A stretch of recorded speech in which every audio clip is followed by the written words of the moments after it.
Gênesis, no capítulo 3, e nós vamos ler a partir do verso 20. Nós vamos inicialmente ler os versos 20 até o final do capítulo, e durante a exposição nós vamos ler outros versos. No capítulo 4 nós vamos cobrir todo o capítulo 4 de Gênesis na exposição de hoje. Gênesis 3, verso 20, e aí então depois continuaremos a exposição dos demais versos. Mas esses primeiros dizem o seguinte: E deu o homem o nome de Eva, a sua mulher, por ser mãe de todos os seres humanos. Fez o Senhor Deus vestimenta de peles para Adão e sua mulher e os vestiu. Então disse o Senhor Deus: Eis que o homem se tornou como um de nós, conhecedor do bem e do mal. Assim que não estenda a mão e tome também da árvore da vida e coma e viva eternamente. O Senhor Deus, por isso, o lançou fora do jardim do Éden, a fim de lavrar a terra de que fora tomado. E expulso o homem, colocou querubins ao oriente do jardim do Éden e o refulgir de uma espada que se revolvia para guardar o caminho da árvore da vida. Vamos orar? Pai bendito, nós agradecemos agora a oportunidade, o privilégio de ler a Tua palavra. Mas não só isso, ó Deus, mas de ter olhos para ver, de ter ouvidos para ouvir, porque cremos que o Teu Espírito Santo, conforme prometido na própria Escritura, nos ilumina para entender a Tua verdade. Por isso, ó Deus, nessa hora, abençoa-nos, guarda-nos o coração e a mente, e cativa-nos mais uma vez para aprender a Tua vontade. Que as palavras dos meus lábios e o meditar do meu coração sejam agradáveis na Tua presença, Senhor meu, rocha minha, Redentor meu. Amém. Nós começamos no capítulo 1 de Gênesis, entendendo de onde viemos, entendendo a razão e o motivo pelo qual Deus criou os seres humanos, a sua imagem e semelhança, para entender que nós somos parte dessa grande história que Deus está escrevendo, que nós chamamos história da redenção. A primeira parte da história da redenção está toda escrita e narrada na Bíblia. O final da história da redenção também já está escrito e narrado na Bíblia, que nós chamamos de consumação. E a história da redenção que nós vivemos hoje, ela tem que ser fundamentada e baseada naquilo que a Escritura nos ensina e nos dá como princípio. No domingo anterior, no domingo passado, nós vimos então que o homem, tendo sido criado por Deus, rebelou-se contra o Criador. E aí então aconteceu aquilo que na teologia chamamos de queda. E essa queda trouxe terríveis consequências para a existência do mundo e para a própria criação como um todo que foi criada. Daí então vem a necessidade de que esse ser criado por Deus seja redimido, seja salvo, seja trazido de volta ao seu lugar, ao lugar que Deus o criou para viver e a maneira que Deus o criou para que ele vivesse em relacionamento com o Criador. Então, na primeira parte da criação, nós vimos a respeito do caráter de Deus, o mundo de Deus, a imagem de Deus, o padrão de Deus e o padrão dessa imagem. O homem vivendo relacionamentos com o Criador, com a própria criação, com o mundo criado e entre si, macho e fêmea, desenvolvendo a vontade desse Criador no mundo criado. E isso nos ensinou uma lição preciosa. Nós precisamos aprender a mudar o nosso foco. A gente vive fazendo, quem sabe, a pergunta errada. O que será que Deus quer para mim? Será que Deus quer que eu faça A, B ou C? Será que eu devo ser advogado, ou devo ser dentista, ou devo ser dona de casa? Mas a pergunta a ser feita é: por que e para que eu estou aqui? Quando eu entendo que eu devo viver para a glória de Deus, eu passo de um reconhecimento mental para uma apropriação dessas coisas na vida. E não interessa se eu sou advogado, se eu sou dentista ou se eu sou dona de casa. Eu vou aprender a viver essas coisas para a glória de Deus. Essa semana, um rapaz lá do Nordeste me achou no Facebook. Eu raramente respondo mensagens no Facebook, ainda mais na hora, porque aí as pessoas acham que tem o direito de conversar com você qualquer hora, não importa o que você esteja fazendo, né? E o rapaz perguntou: pastor, tá aí? Eu nem conheço. E eu caí na bobagem de ler a mensagem e responder sim, mas tinha um propósito, não é? Ele foi e perguntou assim: pastor, eu estou aqui numa dúvida, eu não sei se eu devo ser pastor ou se eu devo ser pastor, se eu tenho vocação, se eu não tenho vocação. Essa é uma pergunta normal que você ouve de jovens em determinados períodos da vida, não é? E aí eu coloquei no coração o propósito de respondê-lo. Respondi a ele com 4 perguntas. Eu não estou dizendo que eu vou lembrar as 4, tá? Mas a primeira pergunta que eu fiz para ele foi o seguinte: jovem, primeira coisa, você tem vontade de ser pastor? Essa é a primeira coisa. Então, quando você estiver na dúvida, você quer saber se você vai ser advogado, se você vai ser dentista, se você vai ser médico, ou se você deve ser anestesiologista, não é? Ou coisa parecida dentro da profissão médica, a primeira pergunta que você tem que fazer para você mesmo é: eu tenho vontade de fazer isso? Deus, Ele nos usa, inclusive dando-nos vontades e disposições. Ele trabalha conosco para que nós aprendamos a fazer a vontade dele dentro das coisas que nós vivemos, dentro das coisas que nós queremos desenvolver. Então, a pergunta é: se eu for essa coisa, ou no caso dele, se eu for pastor, eu vou conseguir viver isso para glória de Deus? Essa foi a primeira pergunta. Achei aqui a pergunta. Primeira pergunta que eu fiz para ele: você tem vontade de ser pastor? Se você não tiver vontade, é melhor não ser. Segunda pergunta: você tem disponibilidade para um ministério? Para, quem sabe, viver uma vida de privações e lutas? Porque muitas vezes o ministério significa isso. E quem não tem a vontade de fazer isso, é melhor que não seja pastor, porque é uma possibilidade.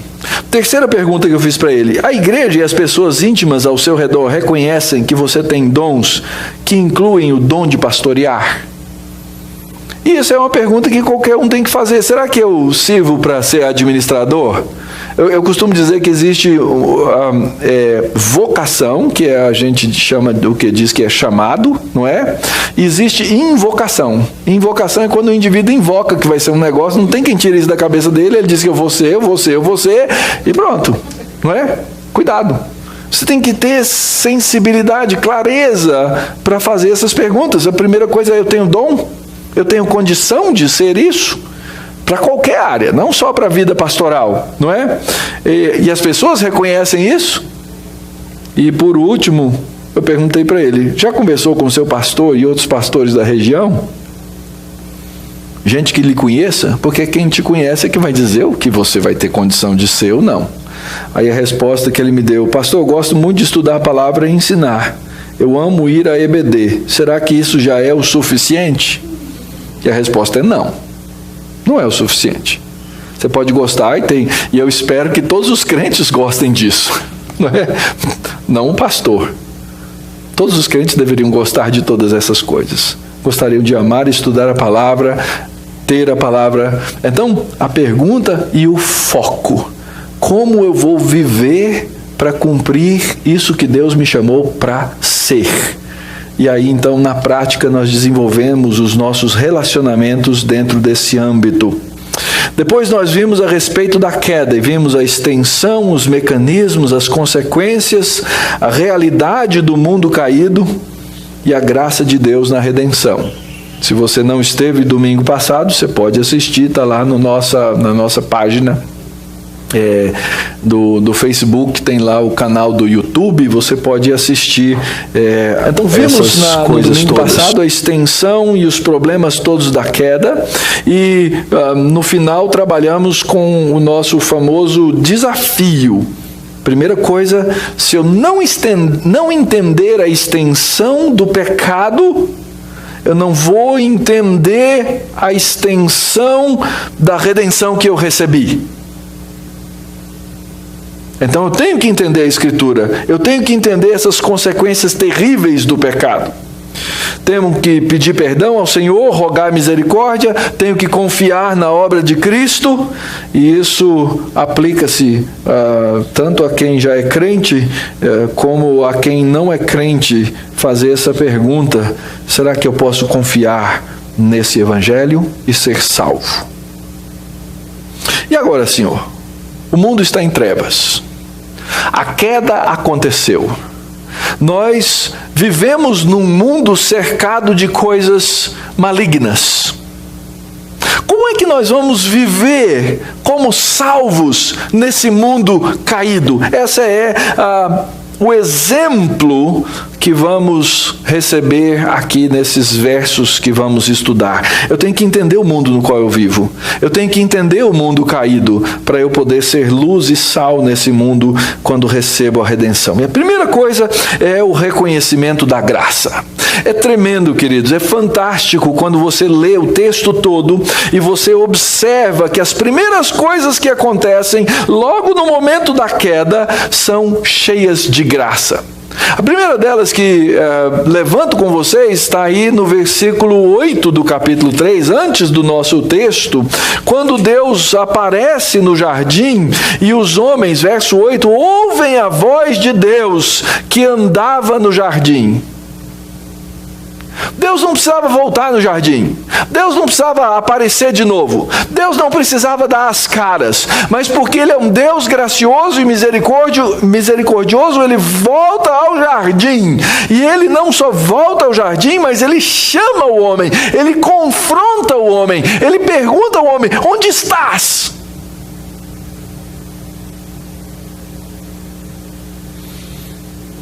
E quem sabe Deus está fazendo isso com o seu coração hoje aqui. Porque Ele te criou com um papel, com uma função que talvez você não esteja cumprindo. E Ele está perguntando para você aqui, vai ficar te incomodando na mente, no coração, na consciência, dizendo assim: cadê você? Por que você não está cumprindo esse papel? Mas essa graça de Deus, ela é tão imensa que na sua misericórdia Deus restaura ao homem coisas que ele haveria de perder. A primeira bênção que aparece na Escritura, capítulo 1, é a bênção da fecundidade. Sede fecundos, multiplicai-vos, enchei a terra. Deus criou o homem com esse propósito. E a primeira coisa que o homem e a mulher perderiam ao pecar seriam as primeiras bênçãos recebidas. Eles tornariam-se estéreis no sentido completo da palavra esterilidade. Não só de não ter filhos, mas a vida, o significado, o propósito deles se tornaria estéril. Mas nesse primeiro verso, nós vemos o primeiro homem cumprindo o seu papel, olhando para sua esposa, mulher que Deus lhe havia dado, e dando a ela o nome de Eva. Essa palavrinha Eva significa vida, é isso que o texto está explicando. Ele deu o nome de Eva à sua mulher, por ser a mãe de todos os seres humanos. É o marido virando-se para a esposa e dizendo: você é vida. Deus vai te usar para isso. É o reconhecimento da graça de Deus, que não permitiu que a maldição que o próprio Senhor havia dado fosse completa, mas mitigada, retida, para que o homem pudesse continuar. Esse é o primeiro reconhecimento da graça. Verso 21, segundo reconhecimento da graça: fez o Senhor Jeová Deus vestimenta de peles para Adão e sua mulher, e os vestiu. Você tem que entender a ironia do texto para entender a verdade do texto. Lembram-se o que o homem fez quando percebeu que estava nu? Pensa no ridículo da situação. Você pegar folhas de figueira, tentar costurar as folhas de figueira para esconder a sua nudez. E aqui o texto está dizendo que quem provê para o homem a vestimenta que ele precisa por causa do seu pecado é Deus. E interessantemente, alguns teólogos vão até o ponto de dizer que Deus fez o primeiro sacrifício de sangue para que o homem pudesse ser vestido com essas roupas de pele. Deus tomou esse animal e Deus deu ao homem algo para cobrir aquilo que havia se tornado a sua vergonha. E então, verso 22, disse o Senhor Deus: eis que o homem se tornou como um de nós. Lembra, domingo passado eu falei, a mentira de Satanás é uma mentira terrível, mas toda mentira, ela vem com um disfarce de verdade. Porque Satanás disse à mulher o quê? Deus sabe que no dia em que vocês comerem da árvore do conhecimento do bem e do mal, vocês vão se tornar como Deus. Está confirmado aí ou não? Não é Deus que diz? Eis que o homem se tornou como um de nós. O homem se tornou conhecedor do bem e do mal. A grande questão é que o homem, no seu estado de criação e agora no seu estado de desobediência, ele não sabe lidar com o mal. Ele tornou-se corrompido no seu interior e o seu coração agora inclina-se para o mal, sendo conhecedor do bem. Depois lá na sua casa você abre Romanos capítulo 7 e lê: o bem que eu quero fazer, o homem conhece o bem. O bem que eu quero fazer, esse não faço, mas eu faço o mal. O homem conhece o bem, ele tem uma consciência do bem, mas ele tem uma natureza corrompida, depravada, e ele termina fazendo o mal. E na maioria dos casos, ele consegue chegar a um ponto no qual ele caleja, cria calo na sua consciência, que ele faz o mal sem sequer lembrar-se do bem. É por isso que o homem pode se tornar um ser tão terrível. Segunda coisa, então, é Deus dizendo: o homem é conhecedor do mal. Olha só a graça de Deus. Verso 22, parte B. Assim que não estenda a mão e tome também da árvore da vida e coma eternamente. O Senhor Deus, por isso, o lançou fora do jardim. Sabe o que ia acontecer se o homem, no seu estado de queda, continuasse a comer do sacramento da árvore da vida? Ele estaria comendo o que para si? Maldição. Ele estaria comendo maldição. Deus então o impede de ter acesso à árvore da vida, por isso o Senhor o lança fora do jardim do Éden, para que ele pudesse ir cumprir o seu papel de lavrar a terra de que fora tomado. E então o homem agora expulso, verso 24, Deus coloca querubins ao oriente do jardim e o refugia de uma espada que se revolvia para guardar o caminho da árvore da vida. Porque o homem, ao comer dessa árvore, não comeria bênção. Ao comer dessa árvore, ele comeria maldição sobre a sua vida. E Deus então o impede de ter aquele acesso. E continuamos reconhecendo a graça, capítulo 4, versículos 1 e 2. Coabitou o homem com Eva, sua mulher. Esta concebeu e deu à luz a Caim. Então disse: adquiri um varão com auxílio do Senhor. E depois deu à luz a Abel, seu irmão. Abel foi pastor de ovelhas e Caim foi lavrador. Vida de fecundidade e de continuidade aqui, a continuidade da vida são reconhecidos. Primeira coisa, o texto diz que coabitou. O homem criou, Deus criou o homem para que ele pudesse ser fecundo, se multiplicar e encher a terra. E isso acontece. O homem conhece a sua mulher. É interessante que essa ideia na Bíblia, a palavrinha que a gente usa como conhecer normalmente, na Bíblia é usada como conhecimento, inclusive sexual. Mas não limitado. É a ideia de um conhecimento íntimo. A ideia de uma intimidade tremenda. No caso aqui, o homem conheceu a Eva, coabitou Eva, e diz o texto que ela concebeu e que ela deu luz a um filho chamado Caim. Lembra lá do capítulo 3, versículo 15, quando a ideia de que a mulher ainda teria filhos, e logo depois o texto vai narrar no verso 16, e a mulher disse: multiplicarei sobremodo os sofrimentos da tua gravidez, da tua concepção, em meio a dores dará luz a filho. Aquilo que Deus havia, na verdade, prometido, não como maldição, mas como continuidade, está acontecendo aqui. Ele coabitou, ela concebeu, ela deu luz. É bonita essa expressão, não é? Dar luz.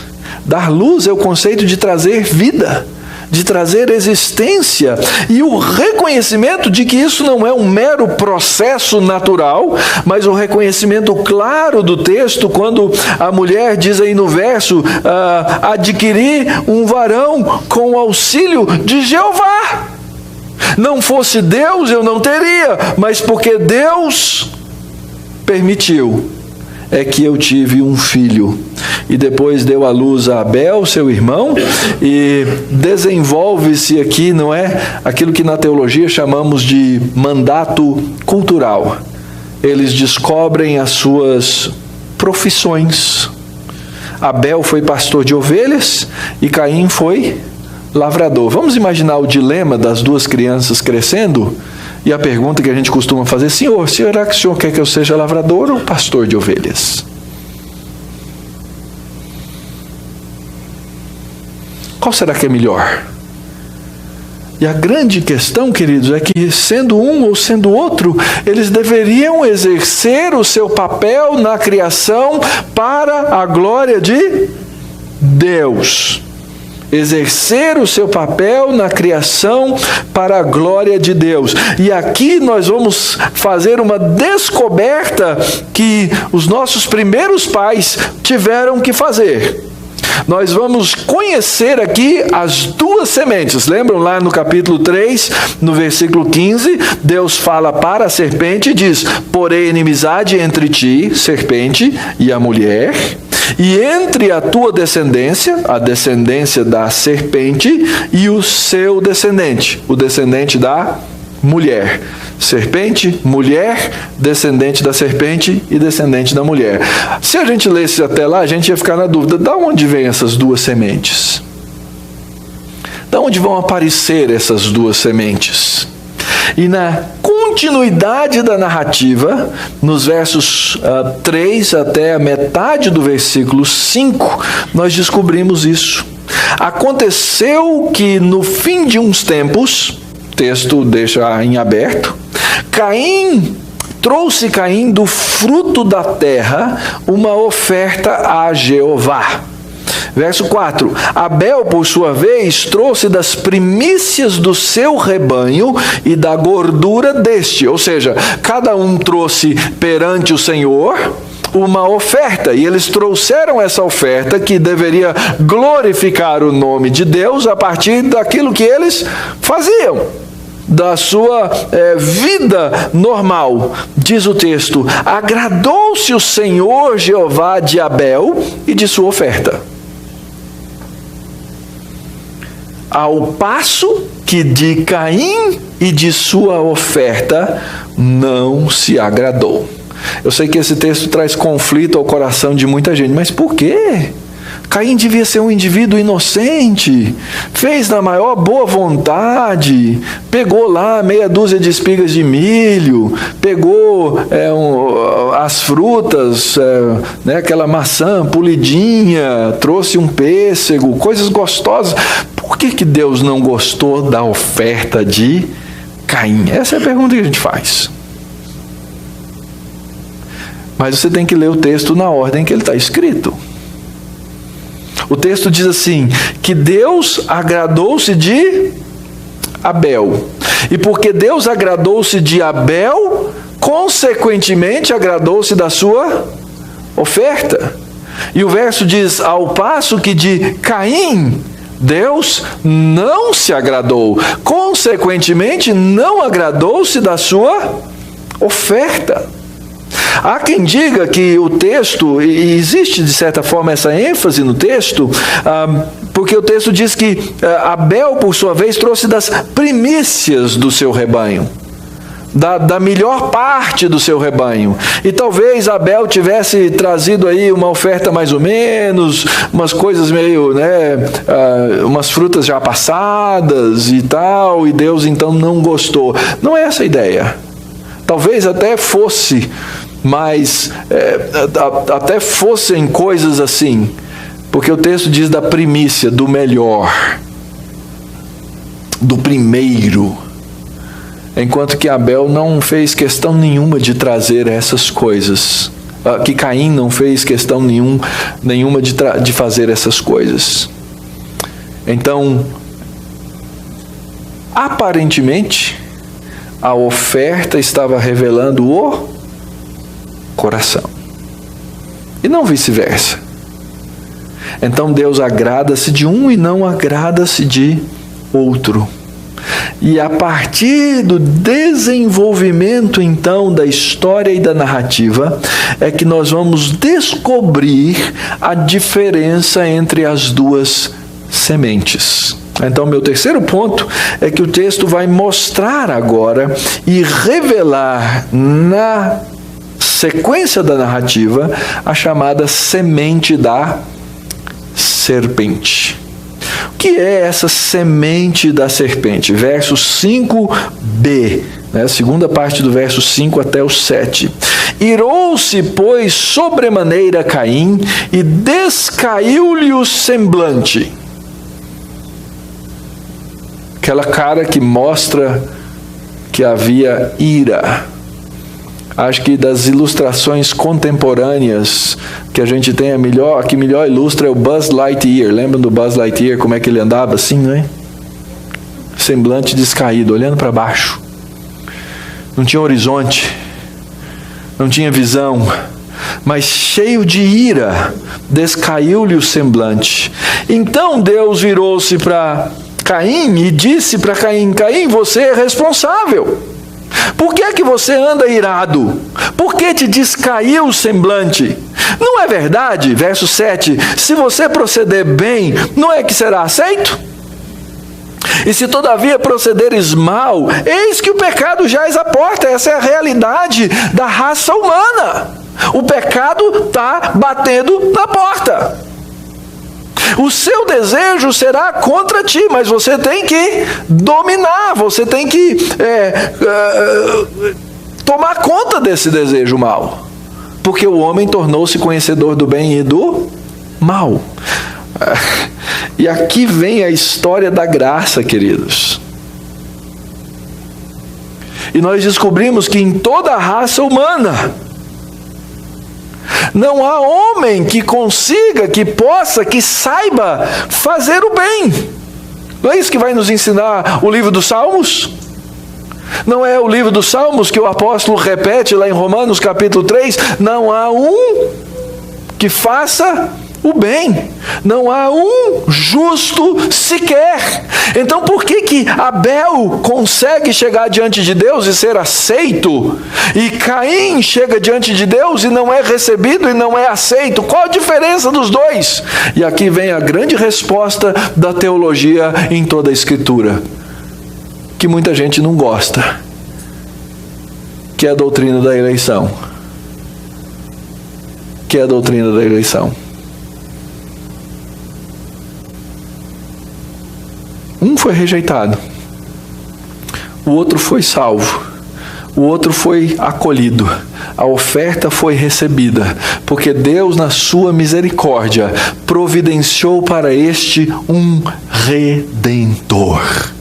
Não existe homem que possa fazer o bem sem que ele receba, sem que ele tenha um Redentor, sem que ele tenha um Salvador, sem que ele tenha um que lhe faça aceitável diante de Deus. Porque na verdade todos pecaram, todos carecem da glória de Deus, nenhum é aceito diante de Deus, ninguém é aceito diante de Deus.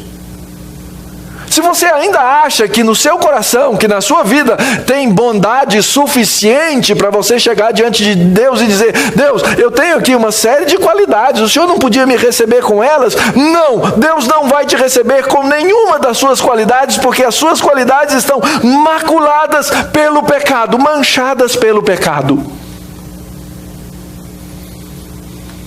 Você pode até tentar dizer, como o jovem rico: olha, desde a minha infância eu nunca matei, nunca roubei, nunca cometi adultério, não fiz nenhuma dessas coisas. E não adianta nada, porque a Escritura diz que se eu quebrar um dos mandamentos qualquer, eu quebrei a todos. E que nós não quebramos os mandamentos só de maneira externa, mas que nós quebramos os mandamentos de maneira interna, lá no coração. Isso Abel tinha feito, e isso Caim tinha feito. Ambos eram pecadores diante de Deus. Alguma coisa precisava acontecer. E aqui então mostra-se toda a reação de Caim. Diz o texto que ele irou-se contra quem? Ele irou-se contra Deus. Ele encheu-se de rancor. Ele passa e continua então a proceder mal, e ele luta em vão, porque o pecado está na porta dele, todos os dias, igual na minha porta, igual na sua porta. Você e eu precisamos de um Redentor. É por isso que nós cantamos: em Cristo só, mais ninguém, mais nada, nem eu. Porque eu dependo dele tão somente para todas as coisas. E aí então você começa a descobrir como funciona a obra e os efeitos da obra da serpente nos seus descendentes. Então, para ser bem claro, Abel é o descendente da mulher e Caim é o descendente da serpente. Ambos nasceram da mesma mulher, da mesma mãe e do mesmo pai, mas um caminha na direção contrária ao Senhor. Como funciona essa obra? Gênesis 4, a partir do verso 7. Camaradagem, tá? Disse Caim a Abel, seu irmão: ei, vamos lá no meu trabalho, vamos fazer uma visitinha. Estando eles no campo, sucedeu que se levantou Caim contra Abel, seu irmão, e o matou. Essa é a obra da serpente. Essa é a obra do descendente da serpente. A primeira coisa que a serpente faz no universo criado como nós o conhecíamos foi introduzir a mentira. A segunda coisa foi introduzir o assassinato. Veja o que a ira de Caim gerou. A primeira coisa que a ira de Caim gerou foi traição. Traição e dissimulação. Você acha que ele chegou para Abel e falou assim: Abel, vamos lá no campo que eu vou te matar? Não. Ele disse: vamos lá no campo. Vamos ver lá como é que andam as coisas. Sabe, eu estou meio abatido com essa coisa de Deus ter rejeitado a minha oferta. Quem sabe você me dá umas ideias? Mas no coração dele já estava formulado. Ele leva o seu irmão e o mata. Então Deus, mais uma vez, e Deus é misericordioso, irmãos, porque ele vem e interfere. Verso 9, ele diz, disse o Senhor a Caim: onde está Abel, teu irmão? Será que Deus não sabia? Acho que ele sabia. Da mesma forma como quando ele chegou no jardim e perguntou: onde estás? Ele sabia onde eles estavam. Onde está o teu irmão? E ele responde com o despeito natural: não sei. Acaso eu sou o tutor do meu irmão? Será que eu tenho alguma responsabilidade? Ele é independente. Ele faz o serviço dele, ele cuida dos animais dele, ele traz as ofertas dele. Não é que o Senhor gosta tanto? Gente, isso é demonstração de ira. Mas Deus sabe. E ele diz: o que fizeste? O que é isso? A voz do sangue do teu irmão clama da terra a mim. Por quê? Porque Deus é o dono da vida, o Senhor é o dono da vida, e ele diz: está faltando vida aqui. Verso 11: és agora, pois, maldito. Maldito sobre a terra, cuja boca se abriu para receber das tuas mãos o sangue do teu irmão. Quando lavrares o solo, não te dará ele força. Serás fugitivo e errante pela terra. Muito semelhante àquela maldição da serpente. Porque os filhos da serpente recebem a mesma maldição da serpente. E aqui então ele mostra que ele é essa semente, ele se torna maldito de Deus, ele continua carecendo da glória de Deus, ele continua carecendo da graça de Deus, ele continua carecendo da misericórdia de Deus. Então Caim volta e conversa com Deus. Então disse Caim ao Senhor: Jeová, é tamanho o meu castigo, olha que injustiça o Senhor está fazendo comigo, que eu já não posso suportar. Eis que hoje me lanças da face da terra, e da tua presença hei de esconder-me. A mesma coisa que os nossos pais fizeram no jardim, se esconderam da presença de Deus. Serei fugitivo e errante pela terra. Quem comigo se encontrar vai me matar. Olha a misericórdia, verso 15. O Senhor, porém, lhe disse: assim qualquer um que matar a Caim será vingado 7 vezes. Sabe por quê? Porque mesmo sendo um representante da semente da serpente, Caim continua sendo criado à imagem e semelhança de Deus. É por isso que todo ser humano merece o respeito, merece o cuidado, porque ele foi criado à imagem, até o assassino Caim. Deus então refreia o mundo para que Caim seja protegido. E aí então diz o texto: pôs o Senhor um sinal em Caim para que o não ferisse de morte quem quer que o encontrasse. Mas o resultado final é triste, queridos. Verso 16. Isso nós não devemos desejar para ninguém. Retirou-se Caim da presença de Jeová. Que vida triste. Uma vida que vive fora da presença de Deus. Uma vida afastada da verdade de Deus.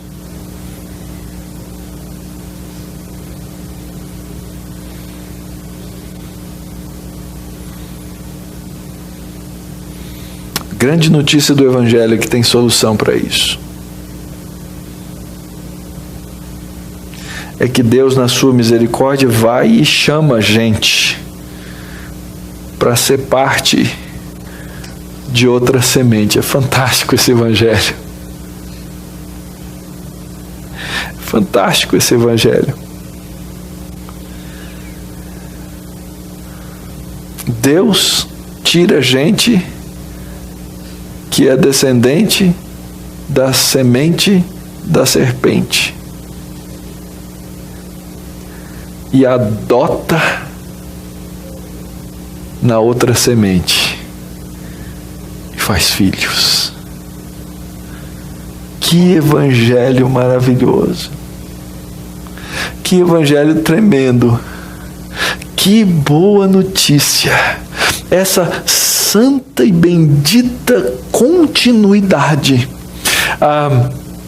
Na narrativa bíblica, nós vemos então que existe a semente de Adão, que se desenvolve em semente santa, e depois tem a semente de Adão, que se desenvolve em semente da serpente.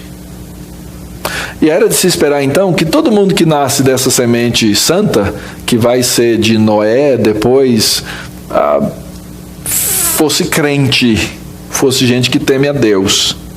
E todo mundo que fosse da outra semente fosse maldito, caído. Mas ao longo da história Deus vai dizendo assim, não é isso. Não é uma semente de sangue, mas é uma semente de fé. Lá adiante vai aparecer a semente de Abraão. E ele se torna o pai da fé. E todos que tornam-se crentes como Abraão são dessa semente santificada. Como é que o mundo continua, meus irmãos? Como é que trabalha o processo de continuidade nesse mundo caído? Verso 17. Coabitou Caim com a sua mulher. De novo, até a semente da serpente recebe graça. Não é? Porque a ideia é que receberiam maldição somente. Mas aqui eles têm a condição de fecundidade e multiplicação. A mulher de Caim, que nós só podemos imaginar que seja uma mulher dentre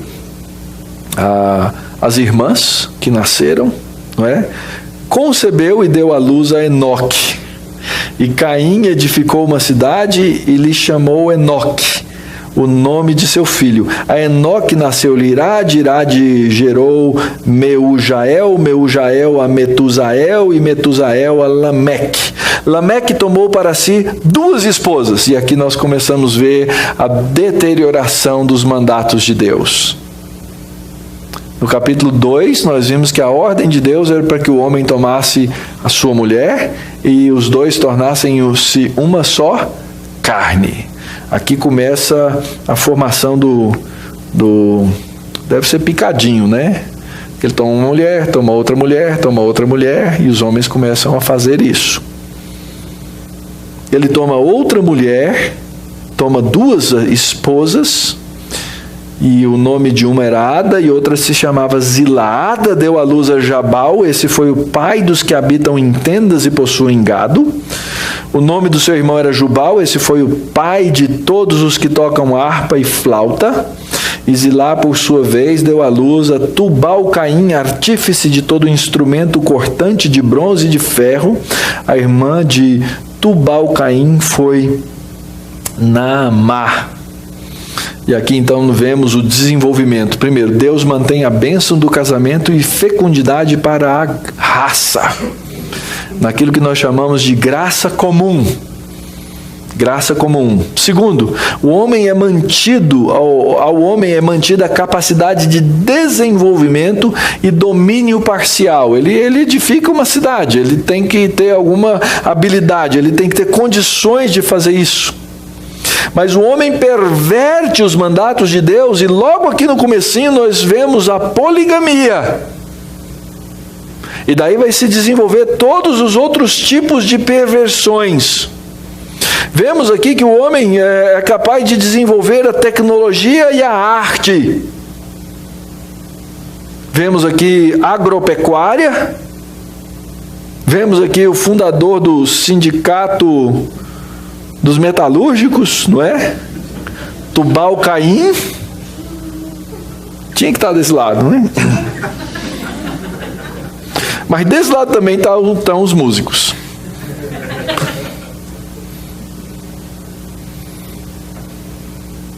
O homem mantém essas capacidades debaixo da graça de Deus.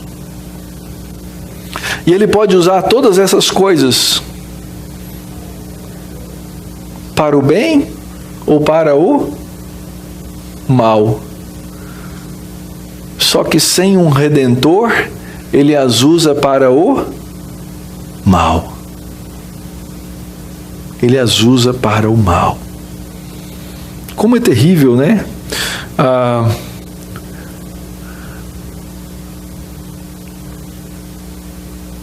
Não sei se vocês estão acompanhando o que está acontecendo nos Estados Unidos com uma instituição chamada Parenthood. Hã? Como? Planned Parenthood, é paternidade planejada, né? Parece um negócio super legal. Clínicas que ajudam pessoas, recebem gente para cuidar de questões médicas e etc. Mas um dos focos do Planned Parenthood tornou-se que eles viraram uma indústria de aborto. E usam isso com um bom nome. Não, a gente está ajudando adolescentes grávidas, etc. Então a gente mata bebês. Mas agora começaram a aparecer os escândalos. Comércio de órgãos. Um negócio deslavado. Fetos, para eles são fetos, que nascem e que sofrem o aborto do lado de fora. Como se fizesse muita diferença matar do lado de dentro do lado de fora. Toda semana sai um vídeo novo mostrando os detalhes desse comércio. Medicina, uma profissão tremenda, fantástica para a promoção da vida. Que quando você enxergar esses vídeos, você vai ver que não é muito diferente de um açougue. Terrível, terrível. O homem pega as boas coisas que Deus lhe dá condição de fazer e as transforma em coisas ruins. Porque o bem que ele quer fazer, ele não pode. E ele termina no mal. E aí então aparece Lameque. Lameque era repentista. Interessante. Essa é a segunda poesia que aparece na Bíblia. A primeira poesia que aparece de forma bem clara é quando Adão viu a sua esposa e fez aquela musiquinha. Finalmente, essa é osso dos meus ossos, carne da minha carne. Não, não devia ser rap, né? Devia ser talvez em outro, né? Será que era repentista lá do Nordeste? Eu não sei. Mas aqui aparece a segunda poesia. E ela é maculada. É linguagem poética. Ada, Zilá, ouvi-me, vós mulheres de Lameque, escutai o que passo a dizer-vos. E aí começa a musiquinha. Matei um homem porque me feriu. Um rapaz porque me pisou. Lembra do meu pai, Caim? 7 vezes se tomará a vingança de Caim? De Lameque, 70 vezes 7, porque eu sou macho. É isso aí. É o homem extravasando a sua força, aquilo que Deus lhe deu como condição para fazer a maldade. Tomou 2 esposas, já começou mal. Mas ele mata um homem porque ele feriu um rapaz porque pisou no pé dele.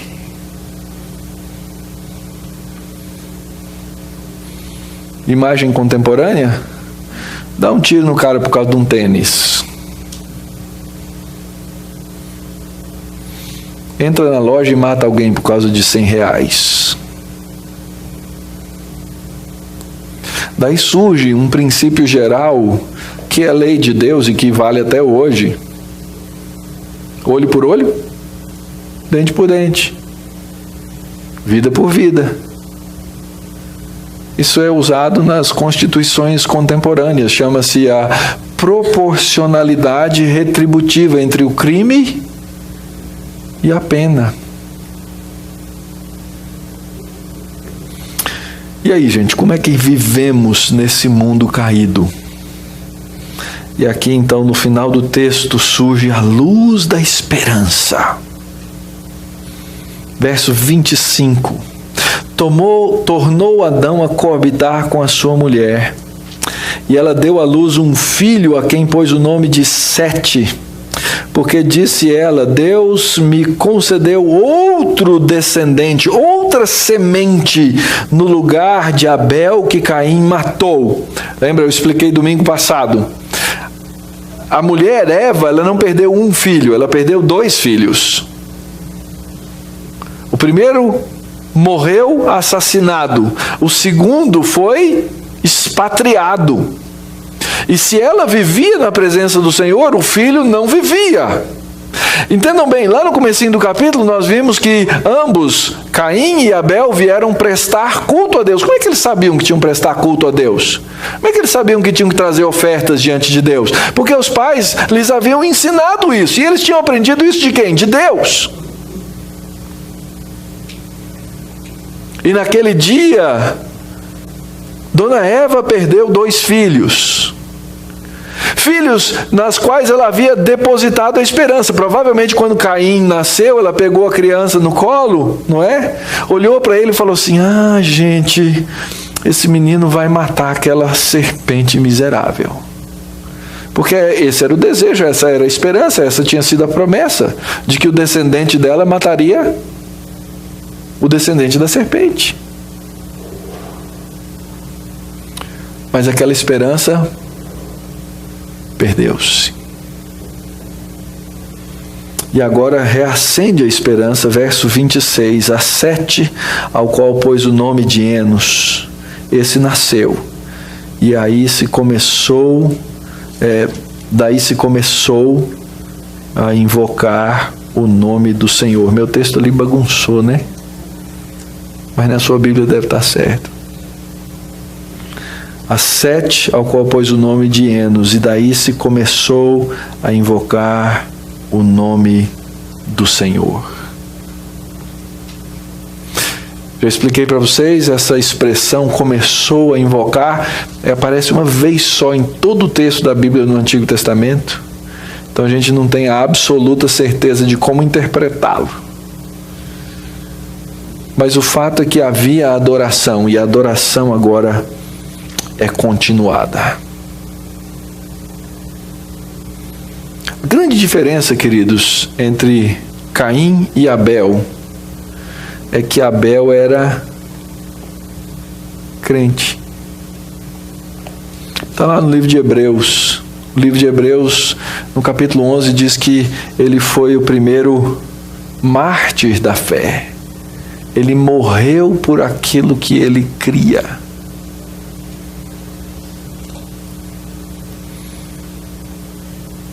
E assim continua sendo até hoje, queridos.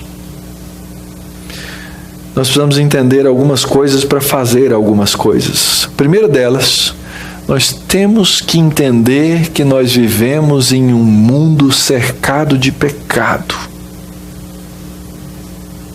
E que esse pecado, ele não está só fora de nós.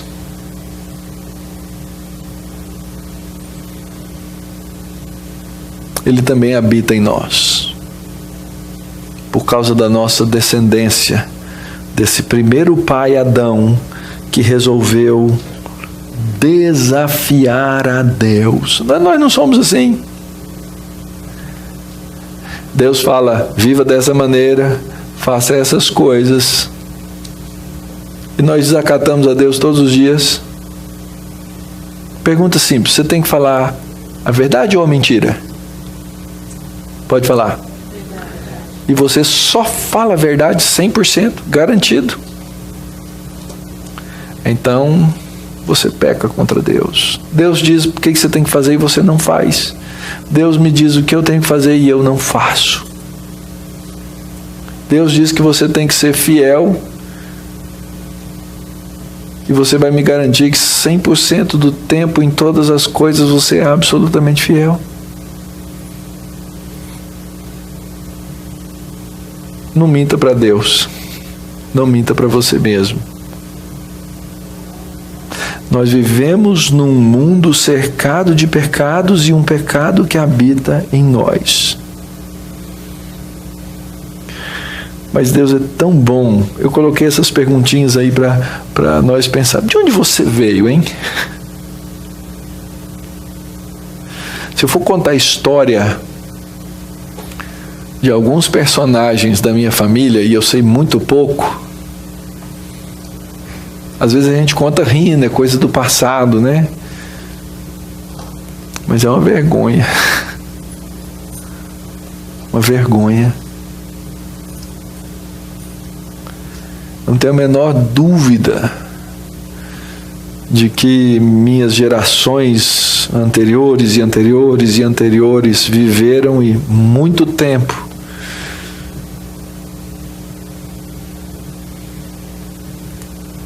nessa descendência da serpente. Mas em algum momento, em alguma hora, Deus pegou, foi lá e arrancou essa semente maligna para trazer como filhos adotados para a sua família. Você tem a sua história. Você tem que reconhecer isso. Você tem que observar como é que Deus arrancou essa maldição dessa semente da sua vida, da sua casa, quem sabe, que te trouxe para a luz. Lembrar quem te tirou de lá e quem pode tirar de lá. Quem pode continuar a fazer isso. Sabe para quê? Para você lembrar com clareza a quem você serve. E quem te chama hoje para o serviço.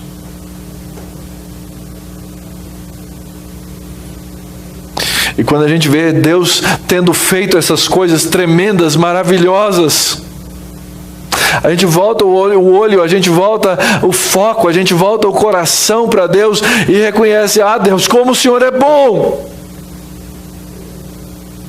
Como o Senhor é misericordioso! Quem poderia conceber um plano desses? Talvez devêssemos gritar, clamar, todas as nossas forças, como o apóstolo Paulo, em Romanos capítulo 11, no final do capítulo, ele diz assim: ó, profundidade da riqueza, tanto da sabedoria como do conhecimento de Deus, quão insondáveis são os teus juízos. Senhor, eu não consigo entender tudo isso. Quão inescrutáveis os seus caminhos, não dá para um homem, para um ser humano reconhecer. Quem, pois, conheceu a mente do Senhor? Quem foi o conselheiro de Deus? Quem primeiro deu a ele para que ele venha a ser restituído? E termine como Paulo: porque dele, e por meio dele, e para ele, são todas as coisas. Viva para ele. A ele, pois, a glória eternamente. Amém.